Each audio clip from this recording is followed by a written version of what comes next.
Alors pour la mise en tension en rotation externe en position RE2, donc il faut se placer contre un support, donc un rack ou un encadrement de porte, dans la position de RE2, donc c'est-à-dire un angle droit entre le buste et le bras et un angle droit au niveau du coude. Donc je viens me positionner de cette manière au niveau d'un rack. Et donc on va réaliser le mouvement en 3 étapes. Donc première étape, on fait un étirement.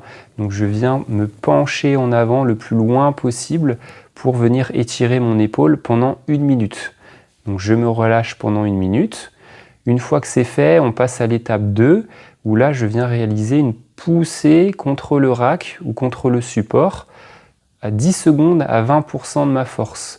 Donc la poussée se réalise de cette manière. Je viens faire une rotation, donc c'est bien ma main qui pousse contre le support et non pas mon bras en entier. Donc je pousse pendant 10 secondes à 20%, 10 secondes à 40% de ma force, 10 secondes à 60, 80, puis 10 secondes à 100%, tout en restant le buste le plus loin possible en avant.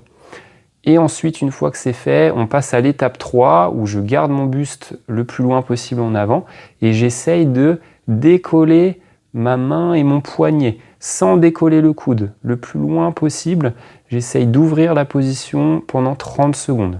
Et ensuite, je relâche tranquillement. Donc la mise en tension se compose de ces 3 parties. D'abord l'étirement, puis les poussées progressives. Et on termine en essayant de décoller la main et le poignet sans décoller le coude. Donc tout ça forme un cycle.